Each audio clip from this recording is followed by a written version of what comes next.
नमस्कार मित्रांनो, तुमचं स्वागत आहे आपल्या YouTube चॅनलवरती। तुम्ही सध्या पाहिलं असेल की मनोज जरांगे पाटलांनी इच्छुक उमेदवारांची बैठक बोलावली। मग या बैठकी दरम्यान नेमकं घडलंय काय? कारण ही बैठक पाहिलं असेल जवळपास 24 तासाच्या वर चालली आहे, तरी सुद्धा कुठल्याच प्रकारचा निर्णय अजून आला नाहीये। कारण इच्छुक उमेदवारांची संख्या जास्त प्रमाणात आहे। मग या बैठकी दरम्यान नेमकं घडलंय काय? मनोज जरांगे पाटलांच्या डोळ्यातून अक्षरशः अश्रू बाहेर आलेत। मनोज जरांगे पाटलांच्या डोळ्यात अश्रू का आले? कारण मनोज जरांगे पाटलांनी इच्छुक उमेदवारांची गर्दी पाहिली आणि मराठा समाजाचा लढा पाहिला। मराठा समाजाचा लढा ज्या कारणासाठी उभा राहिला, मराठा समाजाला आतापर्यंत एकत्रित केलं, पण या राजकारणापायी मराठा समाजाचा लढा फुटला नाही पाहिजे, गोरगरीब जनतेवर अन्याय झाला नाही पाहिजे। कारण त्यांनी जे महत्त्वाची साथ दिली आहे त्या साथीला महत्त्वाचा विजय प्राप्त झाला पाहिजे। म्हणून कदाचित मनोज जरांगे पाटलांना वाटलं की या राजकारणापायी आतापर्यंत जो लढा उभा केला तो फुटला नाही पाहिजे। गोरगरीब जनतेला महत्त्वाचा यश प्राप्त करून देण्यासाठी इच्छुक उमेदवारांनी जी गर्दी लावली आहे त्या गर्दीतून एक उमेदवार निवडायचा आहे, तर इच्छुक उमेदवारांनी सुद्धा मनोज जरांगे पाटलांना साथ दिली पाहिजे। कारण तुमच्यातून एक उमेदवार मनोज जरांगे पाटलांना दिला तर कदाचित जास्त वेळ लागणार नाहीये। म्हणून मनोज जरांगे पाटलांनी या अगोदरच सांगितलं होतं की एका मतदारसंघातून एकच इच्छुक उमेदवार पाठवा, जेणेकरून आपल्याला चांगल्या प्रकारे निर्णय घेता येईल। पण इच्छुक उमेदवारांनी एवढी गर्दी का केली? सध्या पाहायला गेलं अनेक राजकीय नेते मंडळींना वाटते की मनोज जरांगे पाटला जवळ गेलं तर आपल्याला तिकीट मिळेल, कारण त्या पक्षातून त्याला लात मारलेली असते, त्याला तिकीट मिळालेलं नसतं, म्हणून कदाचित मनोज जरांगे पाटला जवळ गेलं तर आपल्याला तिकीट मिळेल। अशा प्रकारची संधी पाहून मनोज जरांगे पाटला जवळ इच्छुक उमेदवार म्हणून सध्या त्या मीटिंग मध्ये अनेक व्यक्ती आहेत। पण सध्या मनोज जरांगे पाटलांनी एकच निर्णय घेतलाय, तो म्हणजे कोणता? की एका मतदारसंघामध्ये एकच उमेदवार उभा करायचा आणि त्या व्यक्तीला पाठिंबा द्यायचा। दुसरी बाजू काही मतदारसंघामध्ये उमेदवार पाडायचे, ते कशा प्रकारे पाडायचे हे सुद्धा त्यांनी सांगितलं आहे। पण याही पलीकडे जाऊन सध्या काही संधी साधू व्यक्ती आहेत, त्यांना कुठल्या समाजाशी काही घेणं देणं नाहीये, पण स्वतःचा स्वार्थ भाजण्यासाठी, स्वतःचं राजकारणाची पोळी भाजण्यासाठी मनोज जरांगे पाटलाजवळ तिकीट मागण्यासाठी जात आहेत। तिकीट मागण्यासाठी जाणं काही वैर नाहीये, पण मेन महत्त्वाचं काय आहे? स्वतःच्या लेकरांचं भविष्य बर्बाद करण्यासाठी तुम्ही राजकारण करणार असाल तर लक्षात ठेवा, गोरगरीब जनतेने जो लढा उभा केलाय तोच लढा यशाच्या शिखरावर पोहोचण्यासाठी तुम्ही स्वतः निर्णय घेणं काळाची गरज आहे। तुम्हीच इच्छुक उमेदवारांनी अशा प्रकारची गर्दी केल्यानंतर, एक उमेदवार निवडीसाठी तुम्ही एकमेकांना विरोध केल्यानंतर हा लढा यशस्वी होणार नाहीये। म्हणून लक्षात ठेवा, प्रत्येक इच्छुक उमेदवारांनी स्वतः विचार करायला पाहिजे, कारण आपला जो लढा राजकारणासाठी नाहीये, आपला लढा जो कुठला स्वार्थासाठी नाहीये, आपला जो लढा आहे तो गोरगरीब जनतेतील लेकरांचं भविष्य उज्ज्वल करण्यासाठी आहे, मराठा आरक्षणाची मागणी पूर्ण करण्यासाठी आहे। म्हणून कदाचित इच्छुक उमेदवारांनी डोळे उघडले पाहिजे की सध्या मेन महत्त्वाचं काय आहे। राजकारण महत्त्वाचं नाहीये, तर मागणी पूर्ण करण्यासाठी एखादा उमेदवार देऊन तो सत्तेत गेला पाहिजे, विधानसभेत पदार्पण झालं पाहिजे, जेणेकरून विधानसभेमध्ये याचा आवाज उठवेल आणि मागणी लवकर पूर्ण होईल। म्हणून कदाचित मनोज जरांगे पाटलांच्या डोळ्यात पाणी आलं असावं, कारण सध्या पाहायला गेलं मनोज जरांगे पाटलांना एकच विचार आहे की विधानसभेत एखादा उमेदवार पाठवायचा तर 4 आणि 5 उमेदवार उभे करून चालणार नाहीये, एका मतदारसंघात एकच उमेदवार द्यावा लागेल। पण अनेक जण मनोज जरांगे पाटलांच्या उमेदवारीच्या विरोधात अपक्ष फॉर्म भरू शकतात, कारण राजकीय नेत्यांना माहिती आहे मराठा समाजातील व्यक्ती असो की मुस्लिम समाजातील व्यक्ती असो की धनगर समाजातील व्यक्ती असो, प्रत्येक समाजातील व्यक्ती असो, यांच्या मताचं विभाजन करायचंय तर एकाच्या बदल्यात 2 उमेदवार द्यायचे। अशा प्रकारचा कार्यक्रम आतापर्यंत राजकीय मंडळीने केलाय। पण सध्या प्रत्येक समाजातील व्यक्तीने लक्षात घ्यायला पाहिजे, नेत्यांच्या 4 पैशामुळे स्वतःच्या लेकरांचं भविष्य बर्बाद नका करू। नेत्यांच्या 4 पैशामुळे गोरगरीब जनतेतील व्यक्तींच्या लेकरांचं भविष्य बर्बाद नका करू। 4 पैशामुळे मनोज जरांगे पाटलांचा लढा नका फोडू।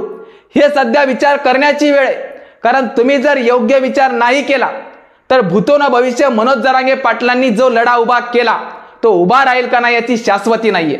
आणि मराठा समाजातील गोरगरीब जनतेला न्याय मिळेल का नाही याची सुद्धा शाश्वती नाहीये.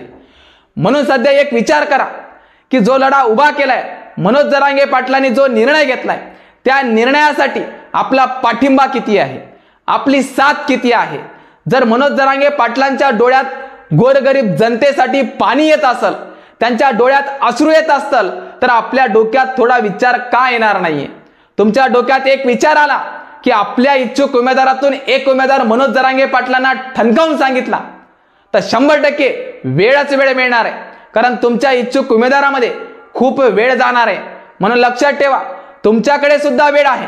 तुम्ही आपसात विचार करा, तुमचा निर्णय घ्या. कारण तुम्हाला राजकारण करायचं नाहीये, तुम्हाला मेन महत्वाचं समाजकारण करायचंय, हे विसरू नका. कारण समाजातील मागणीसाठी तुम्ही इच्छुक उमेदवार झालात. लक्षात ठेवा, मनोज जरांगे पाटलांनी मीटिंग का बोलवली? कारण त्यांना विधानसभेत योग्य तो उमेदवार पाठवायचा आहे. कारण काही राजकीय पक्षातून व्यक्ती त्या ठिकाणी जात आहेत, स्वतःची उमेदवारी मागत आहेत. कारण त्यांना इतर पक्षातून बाहेर उमेदवारी न दिल्यामुळे अशा प्रकारचा कार्यक्रम होत आहे. म्हणून लक्षात ठेवा, मनोज जरांगे पाटलांना सध्या ही वेळ कठीण जाणार आहे. ती कठीण वेळ कशा प्रकारे चांगली करता येईल याचा विचार करा. कारण आतापर्यंत त्यांनी तळागाळातील गोरगरीब जनतेसाठी लढा उभा केला, उपोषण केले. कारण त्यांची परिस्थिती पाहायला गेलं तर उपोषणापायी अत्यंत बिकट झालेली आहे. त्या परिस्थितीला सामना अजून सुद्धा ते करत आहेत. पण स्वतःचं राजकारण करण्यासाठी त्यांनी कधीच जास्त प्रमाणात वेळ दिला नाहीये. आणि तुम्ही जर त्याच राजकारणासाठी एकमेकांना विरोध करणार असाल तर हा समाज तुम्हाला कसाच विसरणार नाहीये. कारण समाजातील व्यक्तींना माहिती आहे, योग्य उमेदवार मनोज जरांगे पाटील निवडतील आणि मतदारसंघात देतील, त्याच व्यक्तीला तुमचा पाठिंबा राहील. अशा प्रकारे स्पष्ट वक्तव्य काही व्यक्तींनी करून दाखवलंय. म्हणजे मनोज जरांगे पाटलांनी सांगितलं की हा उमेदवार त्याला पाठिंबा, मनोज जरांगे पाटलांनी सांगितलं की याला पाडा त्याला पाडणार. अशा प्रकारे अनेक वक्तव्य न्यूज मध्ये व्हायरल होत आहेत. म्हणून सध्या विरोधकांची झोप उडाली आहे. विरोधकांना एकच माहिती आहे, मनोज जरांगे पाटलांचा लढा फोडायचा आहे, तर त्यांनी दिलेल्या उमेदवाराच्या विरोधात अनेक उमेदवार उभे करायचे आणि प्रत्येक समाजातील मते फोडायची आणि आपली राजकीय पोळी भाजायची. हा कार्यक्रम 100% प्रत्येक व्यक्तीने आखला असावा. म्हणून लक्षात ठेवा, कोणी कोणताही कार्यक्रम आखला तर आपला कार्यक्रम हुकला नाही पाहिजे. कारण जो मनोज जरांगे पाटलांनी निर्णय घेतला त्या निर्णयावर जर तुम्ही ठाम असताल तर तुमचं मत कोणीच विकत घेऊ शकत नाही. कारण मत हे जर बघितलं बहुमूल्य आहे, त्याचं मूल्य करून कोणी विकत घेत असेल तर त्याला त्याच शब्दात तुम्ही जाब विचारला पाहिजे. कारण तुमचं मताचं मूल्य बघितलं असेल, भारतीय संविधानाने दिले. कोणताही राजकीय नेता आपलं मत विकत घेऊ शकत नाही. तुमच्या मताचा अधिकार तुम्हालाच आहे आणि तुमच्या मताचा विचार तुम्हालाच करायचा आहे आणि तुमचं मत कोणाला द्यायचं याचा सुद्धा निर्णय तुम्हालाच करायचा आहे. म्हणून लक्षात ठेवा, तुमचा व्यक्ती उमेदवार कोणता आहे, त्याने विकास कामे केली आहेत का, आपल्या समस्या सोडवल्यात काय, प्रत्येक व्यक्तीची जाणीव ठेवतोय का गोरगरीब जनतेची हेळसांड करतोय, विकास कामे करतोय का नाही याचा विचार करा. कारण जर तुम्ही याचा विचार नाही केला तर अख्खे 5 वर्ष तुम्ही रडत बसल्याशिवाय दुसरा पर्याय नाही. कारण आतापर्यंत आपण म्हणतो शेतकऱ्यांच्या शेतीमालाला भाव नाही, बेरोजगारांना रोजगार नाही. मग या बोंबलण्याला काहीच अर्थ उरत नाही. एकदा तो उमेदवार सत्तेत गेला की 5 वर्ष ओरडण्याशिवाय पर्याय नसतो, आंदोलन केल्याशिवाय पर्याय नसतो. म्हणून हीच वेळ आहे.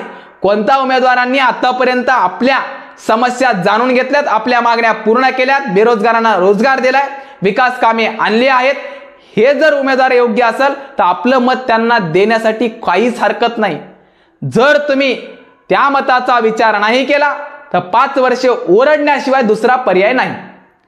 म्हणून विचार करा, कुठल्याही समाजामध्ये तेढ निर्माण न करता, कुठल्याही लोकांसोबत वादविवाद न घालता योग्य तो विचार करा आणि आपल्या मताचा अधिकार बजावा. जेणेकरून विधानसभेत 100% मतदान झालंच पाहिजे. आणि 100% मतदान झाल्याशिवाय या राजकीय नेते मंडळींना कळणार नाही की जनता 100% कोणत्या व्यक्तीच्या मागे आहे. म्हणून लक्षात ठेवा, अनेक षड्यंत्र सध्या मनोज जरांगे पाटलांच्या विरोधात उभे आहेत. ते षड्यंत्र पार करून महत्वाचा लढा यशस्वी करायचा आहे तर ते अधिकार तुमच्याकडे आहे. मग विचार करा, निर्णय घ्या आणि 100% मतदानाचा अधिकार बजावा हेच सांगण्यासाठी तुमच्या समोर आले. ठीक आहे, तर थांबतो. धन्यवाद.